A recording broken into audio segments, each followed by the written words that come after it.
Shalom, everyone. Welcome back. This week's Torah portion that we'll be reading in Shul the Shabbos is the portion of Chukas. A chok is a mitzvah without any reasons to it. And the epitome of a chok is the mitzvah of the paraduma, the red heifer.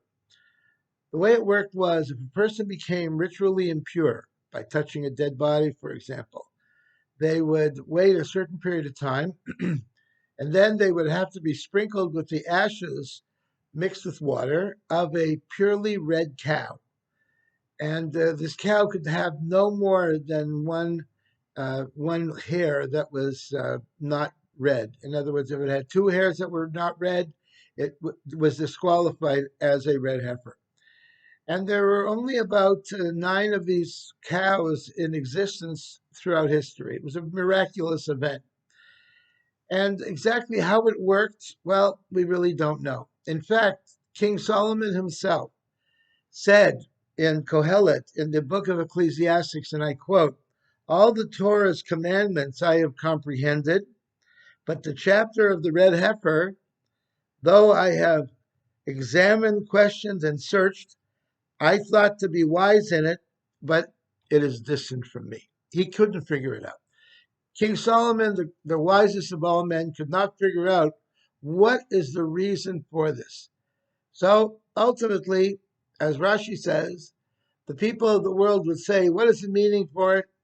And the Jewish people would say, it's a chok. A chok means it has no reason for it. It's just God gave it, and that's all. So what is the significance? Why is it that we do it then, if it doesn't seem to have any logical reason to it? Well, the answer is it does have a reason to it. It's just that God didn't tell us what the reason was. In fact, every mitzvah of the Torah is like that. Ultimately, there are some mitzvahs that have reasons, the mishpatim, the edus, but the chukim do not seem to have any reasons to them. But God knows what the reason is, and God has given us the commandments with a reason. Well, when the early liberal movements in Judaism came about, they wanted to have reasons for everything they did. If they're not going to have a reason for it, they're not going to do it. They felt that Shabbos was irrelevant, that we need 7 days a week to work, and it's ridiculous that you can't turn on electricity or go into a car on Shabbos. So they eliminated that. And they said, if it doesn't make sense to me, I'm not going to do it. It has to make sense to me. After all, that's what modern man does. He only does things if they are logical, if they make sense. If they don't make sense, well, I'm not interested in doing it. Jewish people keep kosher, but if it doesn't make sense to you, they shouldn't. In fact, the early rabbinical reform seminaries actually, in their own kitchens, they served shrimp. It didn't make sense to them to have kosher, so they didn't do it. And so many of our liberal brethren, when it comes to doing mitzvahs, doing the precepts of Judaism, it has to make sense. If it doesn't make sense, they're not going to do it. Well, to be honest with you, that makes sense. At least it does to me. Why should I do things if they don't make sense to me, if I don't know any reason for them? I'm not going to listen to my wife tell me to do something if it doesn't make sense to me. When she tells me to take out the garbage, if the garbage is only half full, why should I take out the garbage? It doesn't make sense. It's not logical. Let's wait till it fills up, and then I'll take it out. Then it's worthwhile. If I'm not dressed appropriately, so you tell me I should dress appropriately. All right, I can understand that. I'll dress appropriately. I'll put on a nice new shirt, a nice clean pair of pants, and then I'll go out. But if it doesn't make sense to me, why should I do it? That is not a good way to look at it. And I'll tell you why. Because Judaism is not about making sense in the particular mitzvahs themselves. It doesn't really matter that we don't eat shrimp or pork, or we eat kosher foods, or we observe Shabbos or not. The important thing is not so much the mitzvah observance itself. The important thing is the connection that we have to God. The great Kotzker Rebbe, Rabbi Menachem Mendel, who is the founder really of the Polish Hasidic dynasties, said that the difference between Hasidim and the non-Hasidim is that the non-Hasidim follow the code of Jewish law. They follow strictly halacha, Jewish law. Hasidim follow God. That's what I'm interested in. I'm not so much interested in the wheres and whys and everything of the mitzvahs. I'm interested in having a connection, a relationship to HaKadosh Baruch Hu, to God Himself. That's what I'm interested in. And you come along and you'll tell me, you know what? By keeping kosher, you will have that connection to God. Now we're talking.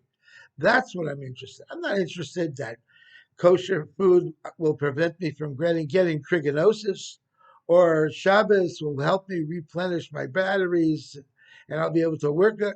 I'm not interested in that. What I am interested in is having that relationship with God. And if God wants me to do something, I said, God, I want to do it because you want me to do it. Why is it that I will do what my wife wants me to do? Not because that particular act is so important or not important, but it's because she is asking me to do something. And I want to have that relationship with her. That's what I want. I'm interested in the relationship. And if the various things she wants me to do will help that relationship, will draw me closer to her, then I'm interested in that. That's what I'm interested in. That's the most important thing of all. And that's why the mitzvahs of the Torah are so important, because each mitzvah draws us closer to God. Why? How does having not having wool and linen in my suit draw me closer to God? What does wool and linen have to do with spirituality, or or making a blessing on a palm branch and a willow and a myrtle and a citron fruit? How does that draw me closer to God? What is significant about those things? Well, rabbis will tell you that these are important things, and the citron represents the heart, and the lulav is the spine, and the willow are the eyes, and the myrtle is the mouth. Okay, that's nice. But what's more important is God wants me to do it. And if God wants me to do it, now we're talking. That's what I'm interested in. So I am taking the spirituality, the godliness in the mitzvah, and applying that to my life, and connecting myself with God through the mitzvah. The mitzvah is only the conduit by which we come closer to God. There are many people who say, well, I can come close to God in other ways, by meditation, by asceticism, by removing myself from the from the physical world. I'll develop my own relationship with God through my own ways of doing it. I don't have to follow any particular set of rules. That doesn't make sense, and I'll tell you why. Because the only way you can have a relationship with someone is it has to be both sides. The person who's asking you to do something and the person who is doing it. If if God is not telling me to do something, I have no relationship with God. I have a relationship with myself. I am going out and sitting in the field and meditating in a field. How is that drawing me closer to God? Does God want me to do that? Well, I don't know. Maybe He does, but God wants me to put on tefillin. Oh, okay. If God wants me to put on tefillin, the Torah says put on tefillin. I'll put on tefillin, and that way, I'm doing something that God wants me to do.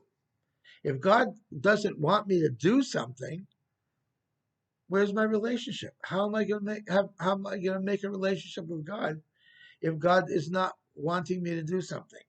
When I connect with my children, I connect with my children in a way that they are something that they want, or something that they need, and something that I need.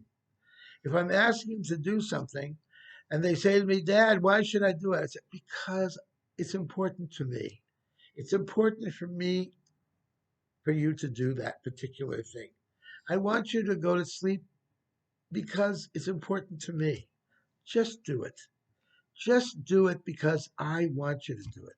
If you love me, if you care for me, you'll do what I want. That's how it works. That's how relationships work. If my wife or someone else wants me to do something and I want a relationship with them, that's how I'll get that relationship, by doing something that they want me to do. The world is a very finite place. God is very infinite. And there's a big difference between finite and infinite, as we know.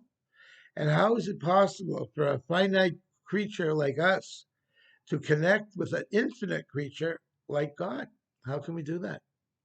The only way is by doing something that we both have in common. And what we both have in common is the Torah, which God gave to us, and the mitzvahs, which God is asking us to do. So by connecting through Torah, we are seeing, oh, this is something that God wants us to do. So even though we may not understand it all, it may not make sense to us, everything that is in the Torah, and many things we simply can't figure out at all. And not only that, there are many things that we may even disagree about. We may say, you know what, I don't believe in that. That doesn't make sense to me. But God wants us to do it. And if God wants us to do it, what I'm interested in is having that relationship with God, not the particular mitzvah. The mitzvah is not important. What is important is the relationship with God. And since God wants me to keep Shabbos, to keep kosher, to put on tefillin, to light a Shabbos candle, that is something I'm interested in doing. So I want to wish you all a good Shabbos. Candle lighting this Friday night in San Diego is at 7:41. And I am really appreciating that so many people are watching these videos and getting a lot of nice response from people.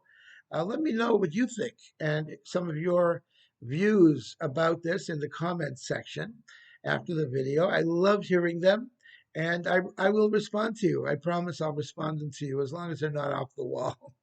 So let me know what you think and if you have any questions. And I'm Rabbi Moshe Leider, Chabad of University City in San Diego, California. And we look forward to hearing from you. Shalom and Shabbos, and have a wonderful week ahead.